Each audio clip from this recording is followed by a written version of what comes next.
Assalamualaikum warahmatullahi wabarakatuh. Apa kabar semuanya? Semoga semua dalam keadaan sehat dan dilindungi oleh Allah SWT. Berjumpa lagi dengan saya, Rini Nur Rahayu, kali ini di pembelajaran IPA untuk kelas 10 SMK. Di bab 5, di sini dengan materi keseimbangan lingkungan. Sebelumnya kita sudah mempelajari di bab 4 itu tentang ekosistem. Maka di bab 5 kita akan membahas tentang keseimbangan lingkungan. Nah, yang pertama ada pengertian lingkungan. Lingkungan itu adalah suatu kesatuan ruang dengan semua benda, daya keadaan, dan makhluk hidup termasuk di dalamnya itu manusia dan perilakunya. Lingkungan yang dapat mendukung semua kehidupan di dalamnya itu adalah lingkungan yang seimbang. Di sini, yang pertama ada lingkungan hidup.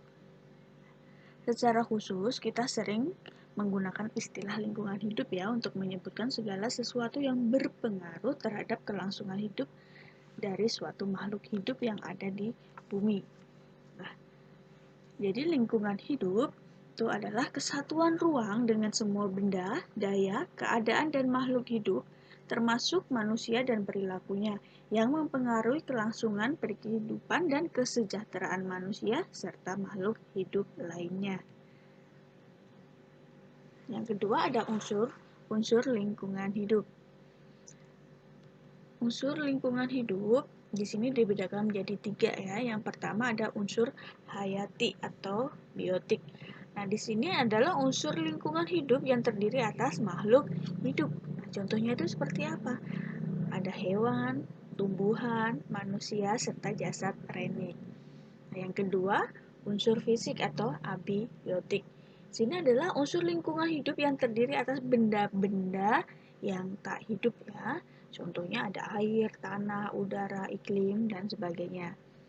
Yang C ada unsur sosial budaya, yaitu lingkungan sosial dan budaya yang dibuat manusia yang merupakan sistem nilai, gagasan, dan keyakinan dalam perilaku sebagai makhluk sosial.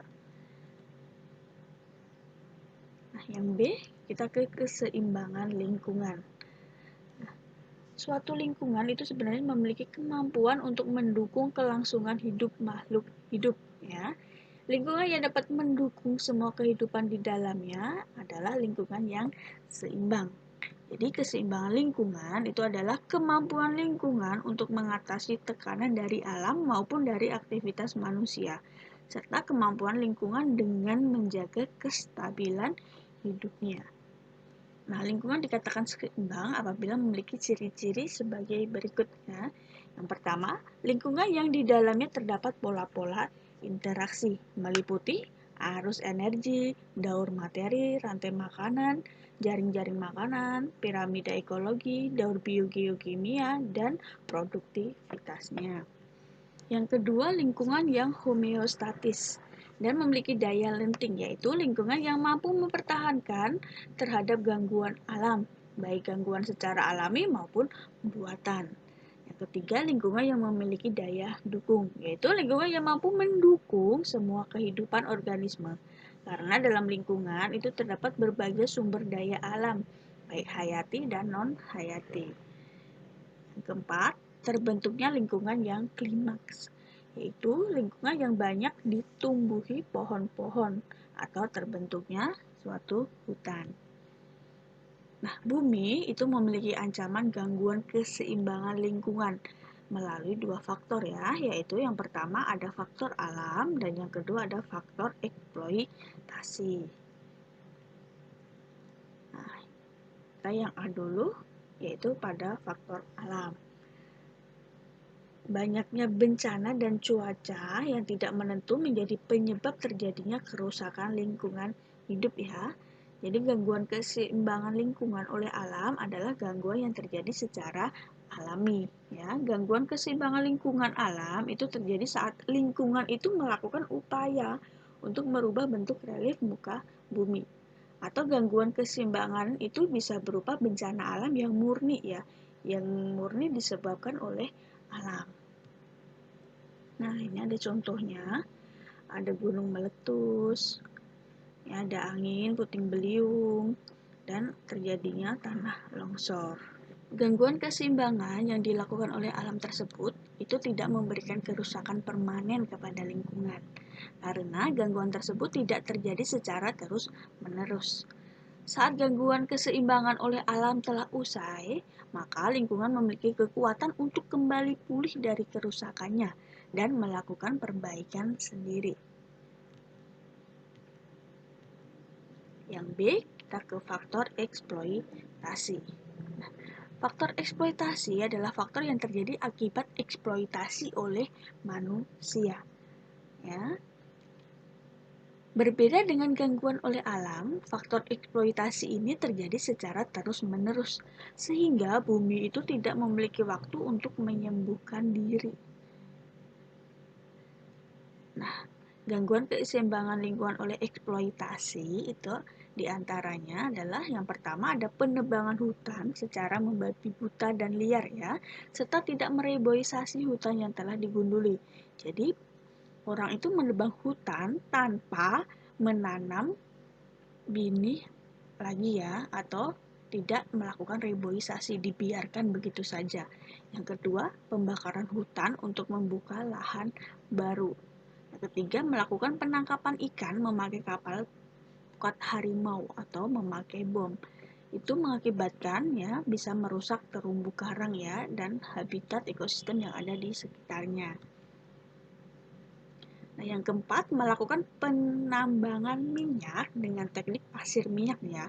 Teknik ini adalah teknik di mana memompa gas ke atas. Gas lalu didinginkan. Gas yang mendingin akan meneteskan minyak ke pasir. Nah, pasir tersebut lalu diperas untuk diambil minyaknya. Seperti itu caranya. Yang kelima, membuang sampah dan limbah ke sungai maupun laut. Itu bisa mencemari air ya.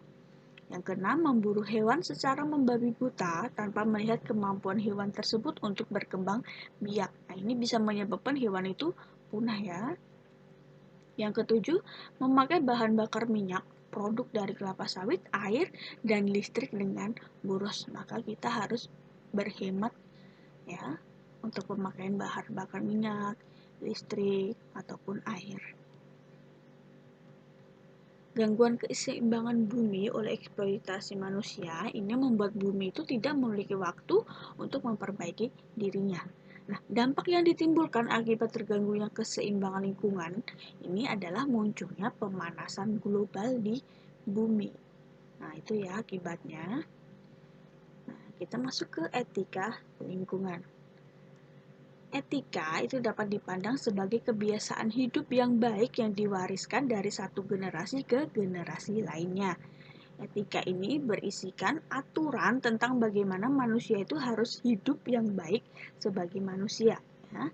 Perintah dan larangan tentang baik buruknya perilaku manusia untuk mengungkapkan, menjaga, dan melestarikan nilai tertentu, yaitu apa yang dianggap baik dan apa yang dianggap penting. Ya.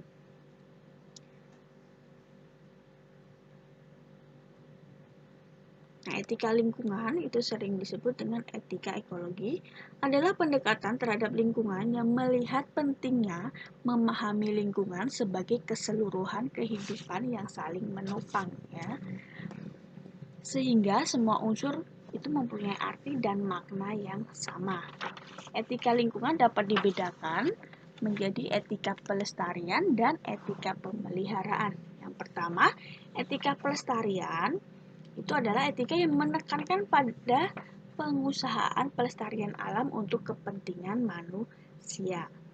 Nah, yang kedua, ada etika pemeliharaan yang dimaksud untuk mendukung usaha pemeliharaan lingkungan untuk kepentingan semua makhluk hidup.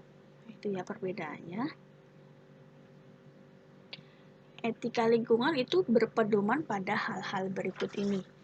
Ya, yang pertama, manusia bukanlah berdominasi lingkungan, tetapi merupakan bagian dari lingkungan. Nah, oleh sebab itu manusia ini harus menghargai lingkungan, seperti menghargai dirinya sendiri. Yang kedua, lingkungan tidak hanya disediakan untuk manusia, tetapi juga disediakan untuk makhluk hidup lainnya, sehingga manusia ini harus menjaga kelestariannya. Yang ketiga, Sumber daya alam yang terbatas ya di sini digunakan untuk semua jenis kehidupan. Bukan hanya disediakan untuk kepentingan manusia saja, maka manusia harus memelihara dan merawatnya dengan baik. Yang keempat, manusia harus memanfaatkan sumber daya alam yang terbatas dan menghemat pemakaiannya. Kelima, manusia harus menjaga keseimbangan, kelestarian, dan keindahan lingkungan untuk kelangsungan hidup manusia itu sendiri. Selanjutnya, beberapa contoh beretika baik terhadap lingkungan. Nah, ini contohnya ya. Yang pertama, membiasakan membuang sampah pada tempatnya. Ya.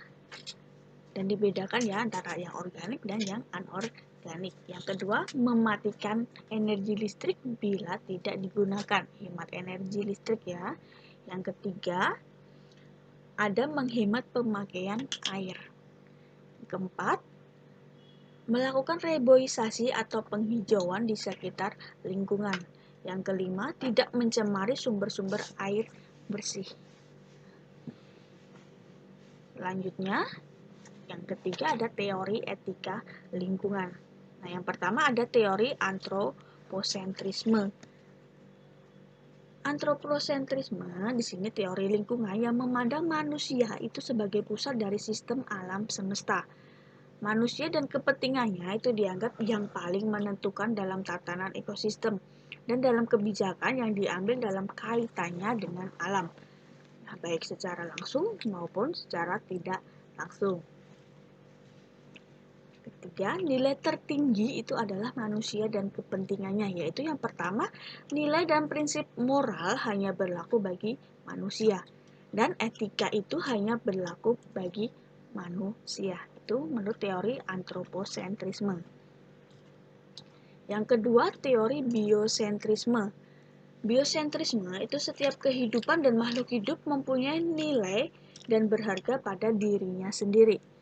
Tidak hanya manusia yang mempunyai nilai, alam juga mempunyai nilai pada dirinya sendiri, dan itu lepas dari kepentingan manusia.